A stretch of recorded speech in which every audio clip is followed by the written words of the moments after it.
Bonjour tous mes sports branchés, ici c'est Jérôme Prono. On se retrouve pour une nouvelle vidéo du jour avec les 8 pronostics pour ce dimanche 19 mai. Comme chaque semaine, je vous partage mes avis sur les différents championnats majeurs, que ce soit Ligue 1, Premier League, Serie A, Bundesliga, des vidéos du jour. Donc n'hésitez pas, si vous êtes nouveau ici, à nous rejoindre. Abonnez-vous en activant la cloche de notification pour rater aucun de nos prochains contenus. Et c'est comme d'hab, la vidéo vous plaît, je compte sur vous pour laisser un petit like, un commentaire. C'est ultra bon pour le référencement de la chaîne, ça permet d'amener plus de monde ici.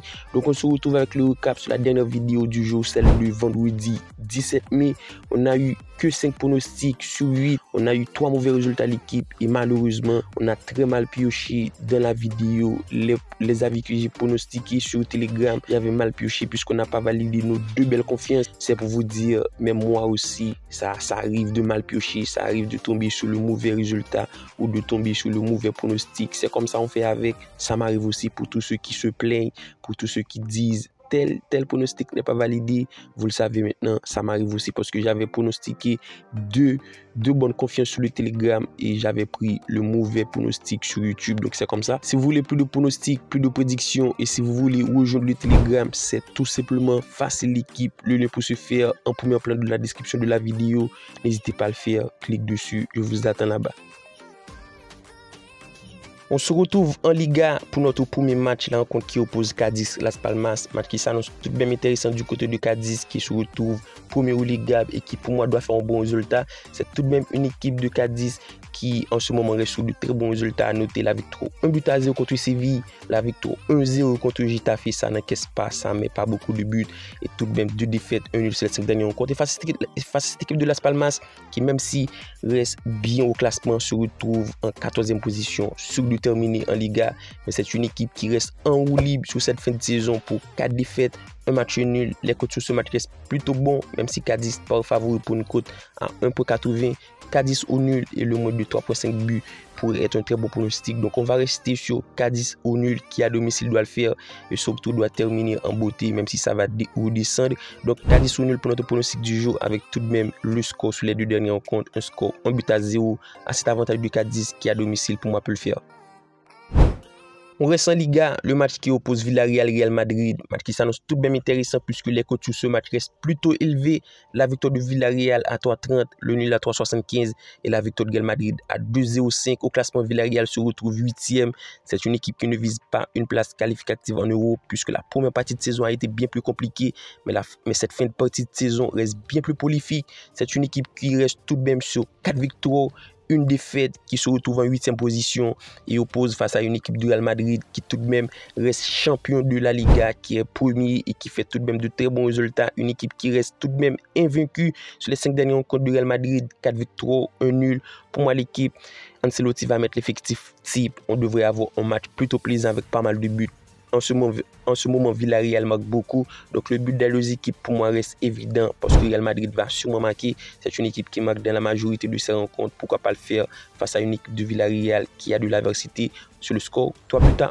Atlético de Madrid Osasuna, match tout de même qui m'intéresse en Liga. Va y avoir pas mal de matchs en Liga. L'équipe, ça fait déjà 3. Donc, la cote de la victoire d'Atlético de Madrid est tout de même bien cotée à 1,36. Le nul à 4,75. Celle d'Osasuna à 8,50. Une équipe d'Osasuna qui n'a plus rien à jouer. Une équipe qui est sur de terminer en Liga en 13e position face à une équipe d'Atlético de Madrid en 4e qui n'a pas d'enjeu également. Mais c'est tout de même une équipe d'Atlético de Madrid qui doit faire un très bon fin de saison, qui doit faire de très bons résultats. Ça a été le cas sur la dernière rencontre, le match qui opposait Getafe et Atlético de Madrid. Atlético de Madrid l'a su l'emporter sur le score 3-0. Pour moi, à domicile, c'est le moment de tout plier, de bien faire les choses à domicile face à une équipe d'Osasuna qui n'a plus rien à jouer et qui reste tout de même sur une dynamique plutôt compliquée. 3 défaites, 2 matchs nuls. La victoire d'Atlético de Madrid, pour moi, est le pronostic qu'il faut prendre à domicile. Ça va le faire l'équipe et pourquoi pas sur un score plutôt intéressant, un score plutôt pleuve puisque du côté d'Atlético de Madrid, ça marque en moyenne 3 buts sur le score 3-1.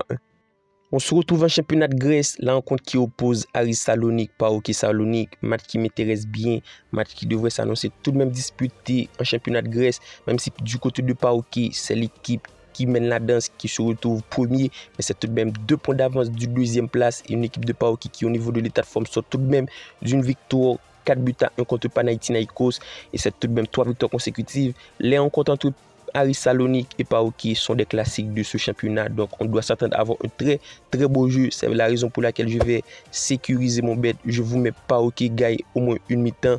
Lors de la victoire à l'extérieur à 1,73. Et pour moi, face à cette équipe de Aris Salonique qui tout de même fait de très bons résultats et surtout reste une dynamique plutôt bonne sur les deux derniers rencontres. C'est 2 victoires consécutives.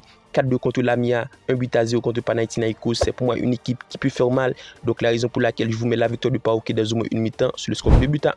On reste en Grèce, la rencontre qui oppose AEK Athènes Lamia. Je vous le dis directement, la cote a extrêmement chuté. La cote de la victoire d'AEK à domicile à 1,06. Je crois que c'était donné à 1,30. Donc le nul à 12 et la victoire de Lamia à 29 au classement de l'équipe. C'est un match à enjeu du côté d'AEK qui se retrouve deuxième, 2 points de retard du première place. C'est une équipe qui doit faire un bon résultat et qui pour moi reste de très très bonnes performances. Même si les deux dernières rencontres, c'est 2 défaites consécutives face à une adversité plutôt faible qui est Lamia, qui tout de même de son côté, Lamia c'est 4 défaites, 1 nul. Donc AEK devrait se relancer. La victoire d'AEK Athènes est extrêmement faible. Donc on va essayer de prendre un autre pronostic. Et c'est la victoire d'AEK Athènes, le plus de 2,5 buts, puisque la victoire a chuté considérablement, c'était donné à 2,30. Donc on prend AEK Athènes gagnant le plus de 2,5 buts avec tout de même l'avantage du score. 3-0, c'est pas 2-0. L'avant-dernière rencontre oppose Roma Genoa. On se retrouve en Serie A, match qui s'annonce tout de même ultra disputé, mais qui reste tout de même déséquilibré. C'est le 6e au classement qui reçoit le 11e. Du côté de Genoa, ça a su prendre suffisamment de points en ce début de saison pour rester dans le top place au classement en 11e position. Et face à cette équipe roumaine qui se retrouve 6e avec tout de même 3 points de retard des top places pour une qualification Champions League, c'est une équipe qui doit faire un bon résultat à domicile, même s'il n'y a pas la présence de Dybala qui pour moi apporte un vrai plus-value dans cet effectif. C'est le moment de le faire. Lors de la victoire à 1,40 et à 1,50 est tout de même bien coté. Donc je vous mets la victoire de Roma qui tout de même en ce moment reste une dynamique plutôt compliquée. 2 matchs nuls, 3 défaites pour moi à domicile. C'est le moment de se relancer, même avec l'absence de Dybala. Donc ça doit le faire Roma à domicile avec tout de même un jeu plutôt bon et surtout la présence de Daniel De Rossi qui est très fort sur le banc. Donc Roma gagnant avec l'avantage du score 2-1. On reste en Serie A, le match qui oppose Udinese Empoli. Match à enjeu, clairement c'est un match ultra épique et surtout décisif pour les deux équipes. Empoli se retrouve premier au Ligab à 1 point de retard des top places et Udinese en 15e position à seulement 3 points d'avance, à seulement 1 point d'avance. C'est 2 équipes qui doivent faire un bon résultat pour espérer rester en Serie A, rester dans l'élite. Et pour moi, ça va être un match plutôt plaisant et surtout ultra intéressant à noter. Le dernier match d'Udinese Empoli, le match à l'essai, c'est soldé sur un score nul, 0 but partout. Dans cette rencontre, je vous le dis directement, je m'attends à avoir du but. Le pronostic, 1,5 but est value. Je vous invite à rejoindre le Telegram parce que je vais lancer pas mal de pronostics sur ce match. Il y a plein de pronostics qui va vite se valider. Je vous le dis directement, le Telegram de Nepo se trouve dans la description. Donc, le pronostic n'est nul, le 1,5 but. Les cotes sur ce match restent plutôt élevées, surtout intéressantes. Donc, pour moi, pourquoi pas sur le score nul, 1 but partout. Et on termine en Bundesliga 2, le match qui oppose à 9 Kiel, match ultra disputé, les cotes restent plutôt élevées, c'est compréhensible. À noter au classement, c'est le 6e qui reçoit le 2e. Pour moi, cette équipe de Kiel peut faire un très bon résultat pour espérer le titre, même si c'est sûr de terminer en Bundesliga. Ça va avoir sa promotion pour une remontée en Bundesliga, mais la course au titre n'est pas pliée avec 1 point de retard. C'est le moment de tout faire face à une équipe de A9 qui en ce moment l'équipe cartonne. C'est une équipe qui marque beaucoup au niveau de l'état de forme. Ça sort sur 2 défaites, ça sort sur 2 victoires et de préférence, je m'excuse l'équipe. Donc 2 victoires du côté de A9, mais tout de même but des 2 équipes sur ces 4 derniers rencontres face à cette équipe de Kiel qui doit faire un bon résultat, même si la dynamique c'est 3 victoires, 1 nul, 1 défaite. Les 2 équipes marquent, c'est le pronostic qu'il faut prendre. C'est pour moi un pronostic qui reste évident, un match plutôt disputé, un match plutôt équilibré, avec l'avantage du score cette équipe du Kiel à l'extérieur qui doit faire la victoire. Donc 2-1. Alors tel a été nos pronostics du jour pour ce dimanche 19 mai. Comme d'habitude, si la vidéo vous a plu, n'hésitez pas à laisser un petit like. D'ici là, on se retrouve pour une nouvelle vidéo. Bye bye.